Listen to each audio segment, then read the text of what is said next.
Welcome to Samba Samba. Enjoy the video. You start by setting a clean, flat workspace and placing the poster face down. This protects the print. Once done, align the top edge with a 0.51 cm overhang so the clip can grip without creasing. You test the clip on scrap paper first. This shows you the tension and jar alignment. Make sure to remove dust or grit from the clip, otherwise it can scratch. Now, position the clip centered on the top edge and keep steady pressure as you prepare to close it. You close the clip with even pressure, starting in the middle and moving outward. This prevents a single crease forming.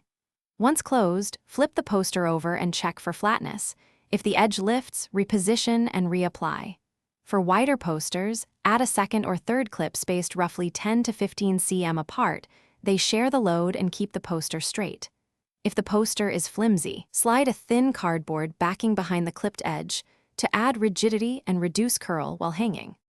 You finish by choosing an appropriate hanger, a small nail, picture hook, or an adhesive strip rated for the poster's weight. Once done, center the clip's hanging loop over the mounting point.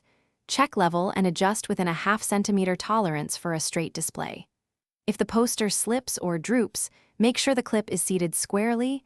Add a thin rubber shim inside the jaw or replace the clip with a higher tension model. That fix usually stops slipping without damaging the print. Thanks for watching. Consider subscribing if we helped you.